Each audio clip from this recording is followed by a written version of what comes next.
Hello student, welcome to auto exams. मैं हूं सोनम और आज इस वीडियो में हम कंप्लीट करने वाले हैं आरपीएफ कांस्टेबल भर्ती 2024 के लिए। आज के सेशन में हम जीके जीएस के प्रैक्टिस सेट 3 को कवर करने वाले हैं और इस प्रैक्टिस सेट में हम 30 इंपॉर्टेंट जीके जीएस के क्वेश्चन कवर करेंगे जो कि आपके आरपीएफ एग्जाम के लिए काफ़ी ज़्यादा इंपॉर्टेंट हो जाती है। तो जितने भी बच्चे आरपीएफ कांस्टेबल भर्ती की तैयारी कर रहे हैं, आप सभी लोग वीडियो के लास्ट तक बने रहिएगा अपने सोनम मैम के साथ। और अगर आपको लास्ट में वीडियो अच्छी लगती है, हेल्पफुल लगती है, तो प्लीज़ वीडियो को लाइक और चैनल सब्सक्राइब जरूर करिएगा। चलिए चलते हैं पहले क्वेश्चन की तरफ। पहला क्वेश्चन आपका यहाँ पे दिया गया है, भारत के किस राज्य में राष्ट्रीय जल क्रीड़ा यानी कि नेशनल वाटर इंस्टीट्यूट स्थित है? तो राइट आंसर हो जाएगा ऑप्शन बी, गोवा के अंदर स्थित है और नेशनल वाटर इंस्टीट्यूट। गोवा की बात की जा रही है तो गोवा जो है वह आपके क्षेत्रफल की दृष्टि से भारत का सबसे छोटा राज्य हो जाता है, याद रखना है। और गोवा को ऑपरेशन पोलो के तहत 1987 में गोवा को भारतीय राज्य में शामिल किया गया था, भारतीय संघ में शामिल किया गया था, याद रखना है। अभी गोवा की बात की जा रही है तो गोवा के वर्तमान में गवर्नर कौन है? तो श्रीधरन पिल्लई वर्तमान में गोवा के गवर्नर हैं और प्रमोद सावंत जो हैं यहाँ के दूसरी बार सीएम पद पे चुने गए हैं। ठीक है, यह बातें याद रखनी है आपको गोवा से रिलेटेड। नेक्स्ट देखेंगे अगले क्वेश्चन तरफ। अगला क्वेश्चन दिया गया है, निम्नलिखित में से किस नदी की सहायक नदी स्पीति नदी है? तो स्पीति नदी किसकी सहायक नदी है, यह आपने पूछा गया है।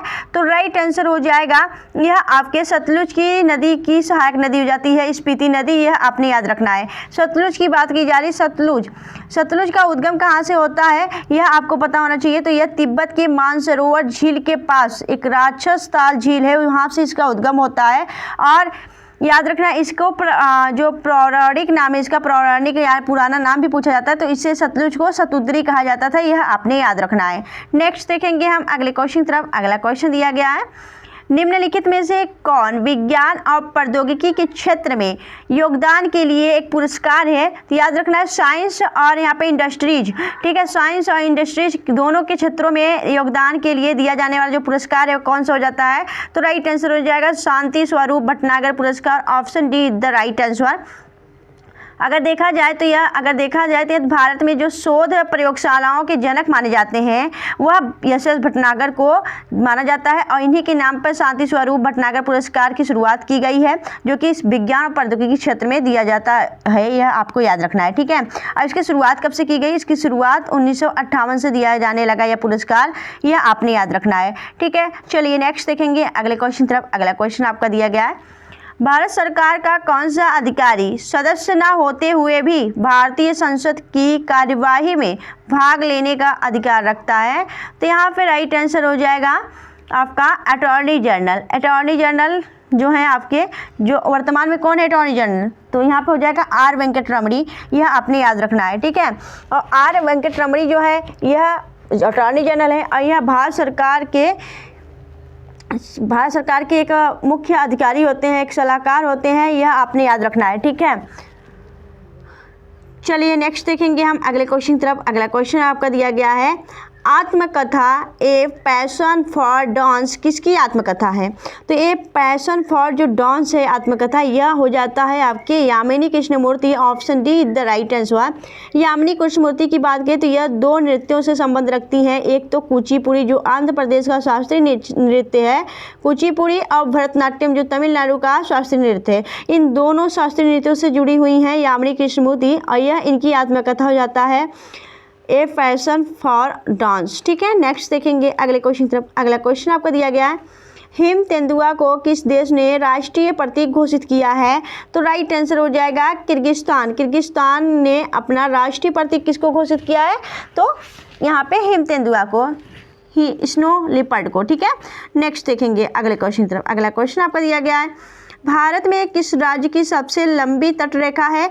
तो भारत के अंदर पूछी जा रही है, तो भारत के अंदर जो सबसे लंबी तटरेखा है यह तो हो जाती है आपकी गुजरात की सबसे ज़्यादा तटीय रेखा लगता है आपका। अगर देखा जाए तो भारत की स्टेटों में अगर देखा जाए तो जो गुजरात है उसका सबसे ज़्यादा तटीय शामिल है, उसकी तटीय रेखा सबसे ज़्यादा है। यह कई बार एग्जाम में क्वेश्चन पूछा गया है। इंपॉर्टेंट है। अगर यहाँ पे हम कुछ इससे रिलेटेड इंपॉर्टेंट क्वेश्चन लिखे हैं उनको भी देख लीजिएगा। तो भारत में किस राज्य की सबसे लंबी तटरेखा है, तो आपका राइट आंसर हो जाएगा यहाँ पे गुजरात। और यहाँ अगर विश्व में पूछा जाए तो विश्व में जो सबसे लंबी तटरेखा है वह कनाडा की हो जाती है, ठीक है। और यहाँ पे अगर पूछा जाए कि हिंद महासागरीय देशों में सबसे लंबी तटरेखा किसकी है, तो वह भारत देश का है, ठीक है। और यहाँ अगर आपसे क्वेश्चन पूछा जाए कि भारत के राज्यों और केंद्र शासित प्रदेश यानी दोनों में, राज्यों और केंद्र शासित प्रदेशों में से सबसे ज़्यादा जो तटरेखा है वह किसका है, तो अंडमान निकोबार, ठीक है। यह बातें याद रखनी है, इंपॉर्टेंट है। चलिए आगे देखेंगे नेक्स्ट क्वेश्चन की तरफ। अगला क्वेश्चन आपका है महमूद गजनबी किस वंश का शासक था, तो याद रखना है महमूद गजनबी जो है वह आपके किस वंश का शासक था, तो करेक्ट आंसर हो जाएगा यार आपका खलकी वंश का था। किसका था, यहाँ पे होगा नहीं, ठीक है, यह आपके यामिनी वंश का था। जो महमूद गजनबी था वह यामिनी वंश का शासक था, याद रखना है। और यामिनी वंश के संस्थापक कौन थे, तो वह सुबुक्तगीन था। कौन था, तो सुबुक्तगीन। यह पूछा जाता है महमूद गजनबी से क्वेश्चन कि महमूद गजनबी किस वंश का था, तो यामिनी वंश का। और यामिनी वंश के संस्थापक कौन थे, तो सुबुक्तगीन थे। यह आपने याद रखना है। यहाँ पे महमूद गजनबी के बारे में बताया जाए तो महमूद गजनबी जो था वह 17 बार भारत पर आक्रमण किया था और इसलिए वह फेमस है और उससे क्वेश्चन पूछा जाता है कई बार। अगर आपसे पूछा जाए कि 16वां आक्रमण वह कब किया था, तो आपका 1025 में किया गया था। कब, तो यह सोमनाथ मंदिर पे किया हुआ आक्रमण है और जो कि काफ़ी बार पूछा जाता है। आपसे पूछा था कि जो ये 17 बार आक्रमण किया था महमूद गजनबी, लेकिन उसका कौन सा आक्रमण था जो आपके सोमनाथ मंदिर पे किया गया था गुजरात के अंदर, तो उसका 16वां आक्रमण था जो कि आपका 1025 में किया गया था। वहीं 17वां आक्रमण जो था वह 1027 में किया गया था जाटों के ऊपर, ठीक है। याद रखना है महमूद गजनबी किस वंश का शासक था, तो यामिनी वंश का। यामिनी वंश का संस्थापक कौन है, सुबुक्तगीन। यह बातें याद रखनी है। अगर आप नहीं याद कर पा रहे तो स्क्रीनशॉट लेकर कहीं ना कहीं नोट डाउन कर लिया करिए जिससे कि आपको चीज़ें याद रहें, ठीक है। चलिए आगे देखेंगे नेक्स्ट क्वेश्चन की तरफ। अगला क्वेश्चन दिया गया है भारत के निम्नलिखित गवर्नर जनरलों में से कौन सती सुधार के लिए प्रसिद्ध है, तो सती सुधार जो प्रथा थी दोस्तों इसके लिए कौन जाना जाता है, तो राइट आंसर हो जाएगा आपका यहाँ पे correct answer William Bentinck, Lord William Bentinck. Option A is the right answer. यह गवर्नर जनरल ऐसा था जो कि सती सुधार के लिए जाना जाता है। सती सुधार जो था उसमें इन्होंने भी आपकी अहम भूमिका निभाई थी लॉर्ड विलियम बेंटिक ने, इसलिए इसे जाना जाता है। आपसे पूछा भी जाता है क्वेश्चन कि सती सुधार के लिए प्रसिद्ध गवर्नर जनरल कौन था, तो लॉर्ड विलियम बेंटिक का नाम याद रखिएगा। यहाँ पे हम देखेंगे और भी इंपॉर्टेंस इससे जुड़े जो क्वेश्चन हो जाते हैं, जैसे कि सती प्रथा का जो पहला उल्लेख था वह किस बुक में था, तो किस पुस्तक में मिलता है सती प्रथा का पहला उल्लेख, वह महाभारत जो कि वेदव्यास द्वारा लिखी गई यह पुस्तक हो जाती है। इसमें सती प्रथा का जिक्र मिला है, उल्लेख किया गया है। और आगे देखेंगे क्वेश्चन और भी इम्पोर्टेंट है, जैसे कि आपसे पूछा जाए कि सती प्रथा का जो पहला अभिलेख है वह उसका प्रमाण कहाँ मिलता है, तो सती प्रथा का जो पहला अभिलेख था वह एरर अभिलेख था जिसे भानुगुप्त ने लिखवाया था 510 ईस्वी में, 510 ईसा पूर्व में। उसमें आपका सती प्रथा का उल्लेख मिलता है भानुगुप्त के अभिलेख में, ठीक है। आपसे पूछा जाए कि सती प्रथा को किस मुगल शासक ने बैन किया था, तो सती प्रथा को रोकने का अधिकार जो सती प्रथा को बैन किया था वह अकबर किया था। वहीं सती प्रथा को किस पुर्तगाली व्यवसाय ने बैन किया था, तो पुर्तगाली, आपसे पूछा जाए पुर्तगाली व्यवसाय, तो यह अल्बुकर्क ने किया था। और सती प्रथा का अंत कब हुआ था, तो 1829 में। किसके प्रयासों से, तो राजा राम मोहन राय के प्रयासों से हुआ था। सती प्रथा के अंत के समय भारत का गवर्नर जनरल कौन था, तो विलियम बेंटिक था। यह बातें सारी इंपॉर्टेंट है आपकी सती प्रथा से रिलेटेड, तो इसे आप लोग कहीं ना कहीं नोट डाउन कर लीजिएगा। और यह आज की क्लास आपको कैसी लग रही है आप हमें प्लीज़ कमेंट करके कमेंट सेक्शन में जरूर बताया करिए, ठीक है। नेक्स्ट देखेंगे अगले क्वेश्चन तरफ। अगला क्वेश्चन आपको दिया गया है गांधी जी किस गोलमेज सम्मेलन में भाग लेने के लिए लंदन गए थे। आपको पता है अब तक 3 गोलमेज सम्मेलन हुए हैं, ठीक है। कब कब हुए थे यह भी याद रखिएगा। एक तो हुआ था पहला आपका 1930 में, दूसरा 1931 में हुआ था और चौथा हुआ था आपका 1932 में। तो यह अब तक 3 गोलमेज सम्मेलन हुए थे, जिनमें से जो गांधी जी थे वह उन्होंने सिर्फ द्वितीय गोलमेज सम्मेलन में भाग लिया था। गोलमेज सम्मेलन जो हुआ था वह गोल मेजों पर होने वाला एक सम्मेलन था जो कि लंदन में आयोजित किया गया था। और किसके समय पर, तो साइमन कमीशन जब आया था 1930 में उसने ही यह गोलमेज सम्मेलन आपका रखवाया था उसमें भाग लिए थे। आपके द्वितीय गोलमेज सम्मेलन में आपसे पूछा जाता है गांधी जी ने सिर्फ एक गोलमेज सम्मेलन जो कि द्वितीय वाला था उसमें हिस्सा लिया था, लेकिन डॉक्टर भीमराव अम्बेडकर जो थे उन्होंने तीनों में ही हिस्सा लिया था। यह आपको याद रखना है, ठीक है। चलिए आगे देखेंगे नेक्स्ट क्वेश्चन की तरफ। अगला क्वेश्चन आपका दिया गया है, निम्नलिखित युग्म में से कौन सा एक सही सुमेलित नहीं है? तो राइट आंसर हो जाएगा भैया आपका अकबर वाला। अकबर जो है, अकबर के शासनकाल में यह सर टॉमस रो नहीं आया था। जो टॉमस रो था दोस्तों, यह आपके अकबर के समय में नहीं बल्कि जहांगीर के समय में ही आया था। विलियम हॉकिंस और सर टॉमस रो ये दोनों आपके व्यापार के लिए जहांगीर के पास आए थे, जहांगीर के शासनकाल में आए थे, न कि अकबर के, ठीक है। तो ऑप्शन बी आपका राइट आंसर हो जाएगा, यही सही नहीं है, बाकी सब अपनी जगह सही है, ठीक है। चलिए आगे देखेंगे नेक्स्ट क्वेश्चन की तरफ। अगला क्वेश्चन आपका है, निम्नलिखित में से किसने अकबर की जीवन कथा लिखी थी? तो अकबर की जीवन कथा लिखने का जो आपका श्रेय है वह अबुल फजल को जाता है। अबुल फजल ने अकबर की जीवन नामा, जो आपका अकबर नामा है, वह उसका जीवन कथा है, यानी कि बायोग्राफी है अकबर के, ऑटोबायोग्राफी। तो याद रखना है आपका अबुल फजल ने लिखी थी। क्या नाम है अकबर की जीवन कथा की? तो अकबर नामा। नेक्स्ट देखेंगे अगले क्वेश्चन तरफ। अगला क्वेश्चन आपको दिया गया है, मुगल काल की राजभाषा कौन थी? तो मुगल काल, जब मुगल शासन करते थे तो उनकी जो राजभाषा थी वह कैसी भाषा थी? तो याद रखना है फारसी भाषा थी। याद रखना है मुगल काल की जो राजभाषा थी वह फारसी थी। यहाँ पे हम देखेंगे और भी इंपॉर्टेंट, जैसे कि आपसे पूछा जाए गुप्त काल की राजभाषा क्या थी? तो संस्कृत हुआ करती थी। संगम काल की राजभाषा तमिल हुआ करती थी। वहीं दिल्ली सल्तनत और मुगल की राजभाषा भी आपकी फारसी हुआ करती थी। और विजयनगर जो था आपका, उसकी जो राजभाषा थी वहाँ की तेलुगु हुआ करती थी। और बहमनी साम्राज्य की राजभाषा मराठी हुआ करती है। तो यह आपके याद रखने हैं, यह राजभाषा किन लोगों के शासनकाल में कौन सी राजभाषा चलती थी, यह याद रखना इंपॉर्टेंट है। आगे देखेंगे अगले क्वेश्चन तरफ। अगला क्वेश्चन आपका दिया गया है, भारत के किस स्थल की खुदाई से लौह धातु के प्रचलन के प्राचीनतम प्रमाण मिले हैं? तो राइट आंसर हो जाएगा ऑप्शन ए अतरंजी खेड़ा। अतरंजी खेड़ा से यह आपके लौह धातु के प्रचलन की प्राचीनतम प्रमाण मिले हैं, यह आपको याद रखना है।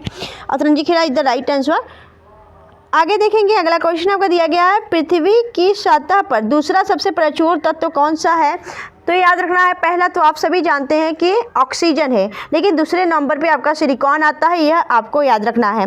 क्या? तो यह पूछा गया पृथ्वी की सतह पर दूसरा सबसे प्रचुर तत्व सिलिकॉन है, पहला आपका ऑक्सीजन हो जाता है। अगर वहीं आपसे धातु पूछ ले कि पृथ्वी की सतह पे सबसे पहला जो आपका धातु है वह कौन सा है, सबसे ज़्यादा धातु, तो आप बताएंगे एल्युमिनियम को, ठीक है। नेक्स्ट देखेंगे अगले क्वेश्चन तरफ। अगला क्वेश्चन आपका दिया गया, चित्रकथा की निम्नलिखित में से कौन सी शैली महाराष्ट्र की है? तो चित्रकला की जो इंपॉर्टेंट शैली है महाराष्ट्र की वह हो जाती है वर्ली शैली, ठीक है। वर्ली शैली जो है वह महाराष्ट्र की एक शैली हो जाती है। उसी प्रकार यहाँ पे हम देखेंगे कि पश्चिम बंगाल में जो शैली चलती है वह कालीघाट शैली चलती है। उड़ीसा के अंदर पट्टचित्र शैली चलती है और आंध्र प्रदेश के अंदर कलमकारी आपका जो पेंटिंग है, चित्रकारी है, वह चलता है। वहीं तमिलनाडु के अंदर तंजौर चलता है और गुजरात के अंदर पिथौरा चलता है। हिमाचल प्रदेश जो है वहाँ पे कांगड़ा शैली चलती है और राजस्थान के अंदर फड़ और मध्य प्रदेश के अंदर बाघ चित्र शैली चलती है। यह चित्रकला की एक शैली हो जाती है जो कि राज्यों के अंदर अलग अलग नामों से चलती है, ठीक है, याद रखना है।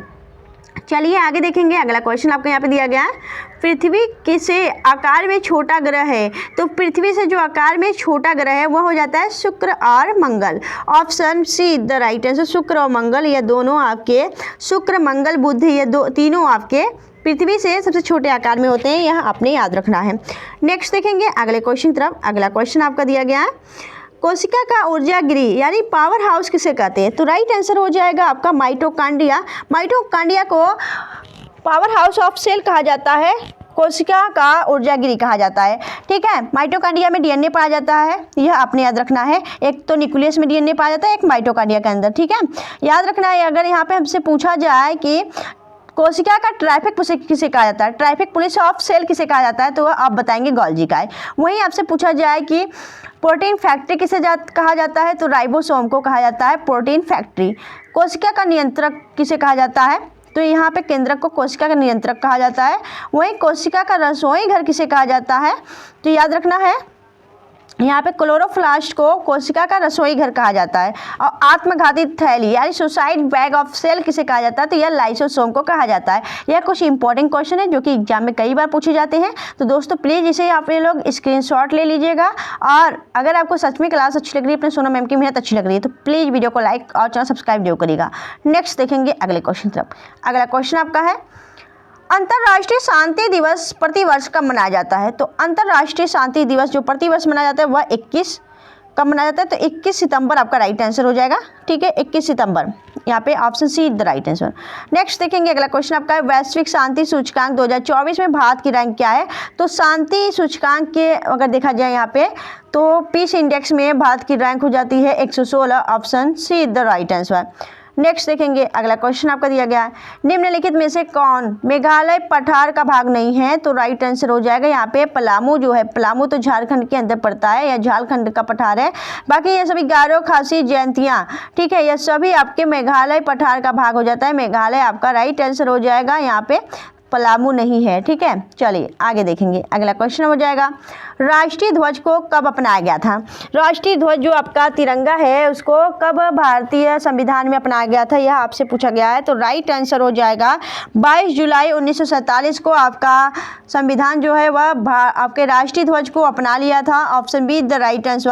और अगर देखा जाए जो राष्ट्रीय ध्वज है, नेशनल फ्लैग है, उसको डिजाइन किसने किया था, तो पिंगली वकैया जो कि आंध्र प्रदेश के हैं, उन्होंने इसको डिजाइन किया था। इन्हें अभी तक क्या भारत रत्न नहीं दिया गया, भारत रत्न देने के लिए जिक्र किया जा रहा है इनका। वही पहली बार कब फहराया गया था यह पूछा जाए तो 31 दिसंबर 1929 को यह आपका राष्ट्रीय ध्वज फहराया गया था। और लाहौर में रावी नदी के किनारे फहराया गया था, किसके द्वारा, तो पंडित जवाहरलाल नेहरू के द्वारा। ठीक है, यह इंपॉर्टेंट पॉइंट्स है, हम क्वेश्चन के माध्यम से लिख के लाते हैं, तो ये आप लोग इसे ध्यान दिया करिए। आगे देखेंगे अगला क्वेश्चन आपका दिया गया है, राष्ट्रीय प्रौद्योगिकी दिवस डैश को मनाया जाता है, यानी नेशनल इंडस्ट्रीज डे जो है वह कब मनाया जाता है। तो राइट आंसर हो जाएगा यह आपका 11 मई को मनाया जाता है, option A the right answer. ठीक है, नेक्स्ट देखेंगे अगले क्वेश्चन तब। अगला क्वेश्चन आपका दिया गया, भारत में चिश्ती संप्रदाय की स्थापना किसने की थी। तो मोइनुद्दीन चिश्ती ने चिश्ती संप्रदाय की स्थापना की थी, यह आपने याद रखना है। ठीक है, चलिए आगे देखेंगे अगला क्वेश्चन आपका दिया गया है, सर्वेंट्स ऑफ इंडिया सोसाइटी की स्थापना का श्रेय किसे दिया जाता है।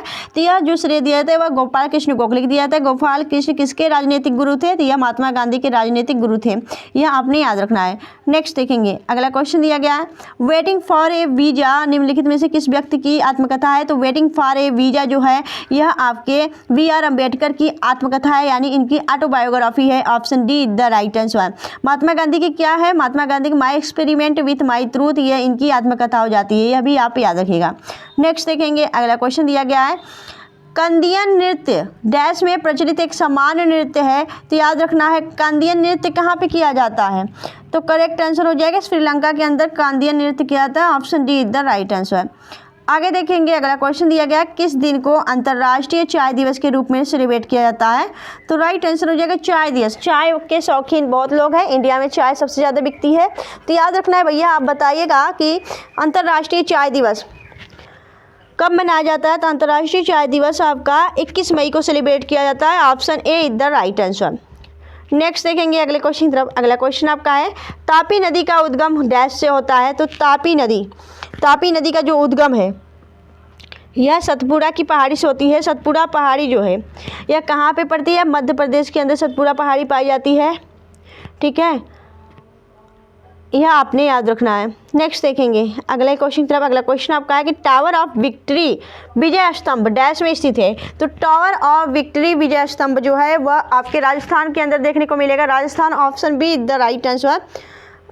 राजस्थान का आपका ऑप्शन करेक्ट हो जाएगा बी। ठीक है, तो दोस्तों यहाँ पे हमने 30 GK GS के इंपॉर्टेंट क्वेश्चन कवर किए जो कि आपके RPF एग्जाम के लिए काफ़ी ज़्यादा इंपॉर्टेंट हो जाते हैं। तो ये आज की क्लास आपको कैसी लगी आप हमें कमेंट सेक्शन में कमेंट करके जरूर बताइएगा। अगर आपको वीडियो अच्छी लगी हो, हेल्पफुल लगी हो, तो प्लीज़ वीडियो को लाइक और चैनल सब्सक्राइब जरूर करिएगा। मिलेंगे आपसे नेक्स्ट वीडियो में ऐसे बेस्ट कंटेंट के साथ, तब तक के लिए bye bye and thanks for watching, keep smiling.